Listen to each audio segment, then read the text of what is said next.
Hey y'all.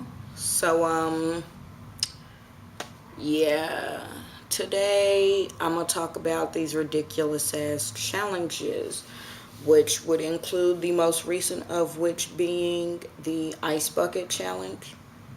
Yeah. Let me just say this to you.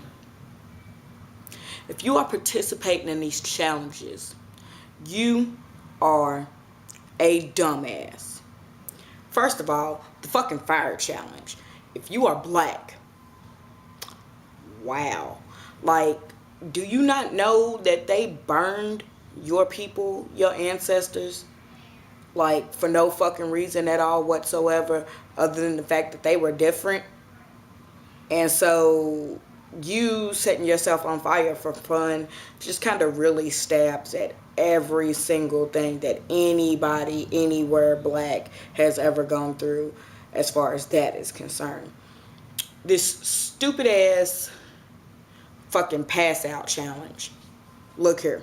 I only like to be out of breath for two fucking reasons. And ain't neither one of them reasons the shit that y'all going through when you being recorded for these pass out challenges. Therefore, stop it. Stop it. It's stupid. It's not cute. It's not funny. Bitches have died. You look fucking ridiculous. You want to do a challenge? Oh, I'm sorry. And more recently with the ice bucket challenge, that one, okay, maybe I understand, but there's a lot of people out there who are actually just doing the challenge because they see other people doing it, not knowing what the fuck it's for. The ALS challenge is for people with Lou Gehrig's disease. There's no fucking cure for that shit. Okay, they are raising money to try to help these people, and you just out here poking fun at it. You a dumbass. And for the people who are fucking doing the challenge in place of fucking donating the money, you're a jackass.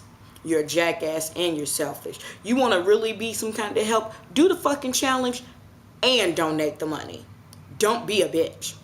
You want to do a real challenge? Here's a real challenge, bitch.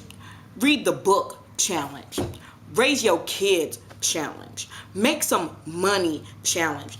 Be a better person challenge. Why don't you challenge yourself to do that? I'm just saying.